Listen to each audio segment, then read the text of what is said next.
Assalamualaikum warahmatullahi wabarakatuh. Sebelumnya perkenalkan, nama saya Nabila Sofiani dengan NIM 2025011028 akuntansi blended class. Pada kesempatan kali ini saya akan menjelaskan mengenai tugas 11. Sebelum itu, saya ingin berterima kasih kepada Bapak Ari yang telah berkenan untuk menonton video ini. Yang pertama adalah tahapan siklus ekonomi. Ekonomi tidak bergerak secara lurus, melainkan bergelombang dalam 4 tahap utama, yaitu yang pertama ekspansi atau masa pertumbuhan di mana PDB meningkat dan lapangan kerja terbuka luas. Kemudian yang kedua adalah puncak, yaitu titik tertinggi di mana ekonomi mulai mengalami pemanasan atau overheating dan inflasi mulai naik. Kemudian yang ketiga adalah kontraksi atau fase perlambatan aktivitas ekonomi di mana penjualan mulai menurun. Yang terakhir adalah resesi atau palung, yaitu titik terendah dengan pertumbuhan negatif selama minimal 2 kuartal secara berturut-turut. Kemudian yang kedua, faktor penggerak dan contoh nyatanya. Pergerakan antar tahap ini sangat dipengaruhi oleh psikologi pasar dan kebijakan moneter. Optimisme masyarakat memicu belanja, namun inflasi tinggi memaksa bank sentral menaikkan suku bunga untuk mengerem konsumsi. Contoh nyatanya adalah resesi Indonesia pada tahun 2020 akibat pandemi COVID-19, di mana berhentinya mobilitas membawa ekonomi langsung dari ekspansi menuju kontraksi yang tajam. Yang ketiga adalah peran lembaga keuangan dan kebijakan moneter. Lembaga keuangan berperan sebagai jantung ekonomi.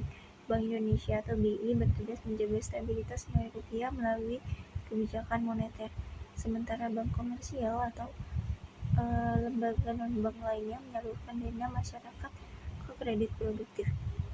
Bank Indonesia menggunakan instrumen suku bunga atau BI rate. Suku bunga diturunkan untuk menstimulus ekonomi yang lesu dan dinaikkan untuk mendinginkan inflasi serta menjaga nilai tukar rupiah. Kemudian yang keempat, risiko keamanan digital dan kepercayaan nasabah. Di era digital, kepercayaan adalah komoditas yang sangat rapuh bagi lembaga keuangan. Untuk menjaga kepercayaan nasabah dari risiko kejahatan cyber, lembaga keuangan harus melakukan langkah proaktif, seperti diantaranya yang pertama, investasi infrastruktur, yaitu menggunakan enkripsi tinggi, multifaktor authentication, dan AI untuk deteksi transaksi yang mencurigakan secara real time. Yang kedua, edukasi nasabah, yaitu memberikan pemahaman agar nasabah tidak terjebak phishing atau memberikan data rahasia. Lalu, transparansi, bersikap jujur dan memberikan solusi cepat jika terjadi kebocoran data. Yang terakhir adalah kripto sebagai alternatif keuangan. Fenomena cryptocurrency, teknologi ini menawarkan desentralisasi, yaitu transaksi lintas negara yang cepat dan biaya rendah melalui blockchain. Namun kekurangan terletak pada volatilitas harga yang ekstrim, ketiadaan aset penjamin, dan risiko teknis.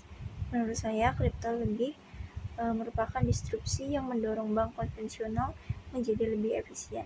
Selama tidak memiliki otoritas penjamin stabilitas nilai, kripto akan lebih banyak berfungsi sebagai aset investasi spekulatif dibandingkan alat tukar utama.